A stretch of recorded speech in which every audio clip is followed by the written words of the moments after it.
జై శ్రీరామ్. నేను మీ లలితకృష్ణ శాస్త్రిని. ఈ రోజున పూజా విధానంలో చేసేటువంటి ఆచమనం గురించి తెలుసుకుందాం.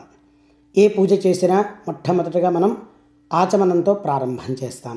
ఆచమనము అంటే చేతిలోకి నీళ్లు వేసుకొని ఓం కేశవాయ స్వాహ, ఓం నారాయణాయ స్వాహ, ఓం మాధవాయ స్వాహ అని 3 సార్లు నీళ్లు తాగి ప్రారంభం చేస్తాం. దాని వెనకాల ఉన్నటువంటి అంతరార్థం ఏమిటంటే, మన వైదిక సనాతన ధర్మంలో ఏ పని చేసినా త్రికరణ శుద్ధిగా చేయమని మన పెద్దవాళ్ళు చెప్తూ ఉంటారు. వేదాల శాస్త్రాలు కూడా అదే చెప్తున్నది. ఏమిటి త్రికరణ శుద్ధి అని అంటే, మనస వాచ కర్మణ అనేటువంటి 3 కూడా పవిత్రంగా శుచిగా ఉండాలి అని అర్థం.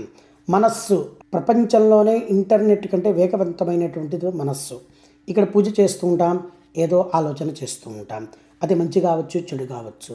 అందుకని పూజ చేసేటప్పుడు ఓం కేశవాయ స్వాహ అనేటువంటి నామంతో ఆ జలము తీసుకోవటం వలన పూజకు సంబంధమైనటువంటి ఆలోచన కాకుండా వేరే ఆలోచన కనుక చేసినట్లయితే మనస్సు శుద్ధి అయి చేసేటువంటి పూజ అంతా కూడా సత్ఫలితములను ఇవ్వాలి అని చెప్పి మనం ఆచమనం చేస్తాం.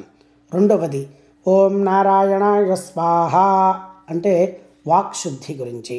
మనం పూజ చేసేంత వరకు భగవత్ సంబంధమైనటువంటి మాటలే మాట్లాడాలి, భగవత్ సంబంధమైనటువంటి స్తోత్రములే చేయాలి, ఆ భగవత్ సంబంధమైనటువంటి నామములే మనం ఉచ్చరించాలి, ఆ మంత్రాలే చదవాలి.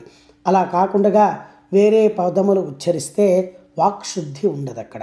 అందుకని నారాయణ అనేటువంటి మంత్రంతో ఆచమనం చేసి వాక్శుద్ధి చేసుకొని, స్వామి నేను ఉచ్చరించేటువంటి మంత్రములన్నీ కూడా నాకు సత్ఫలితములు ఇవ్వాలి అని ఆచమనం చేస్తాం.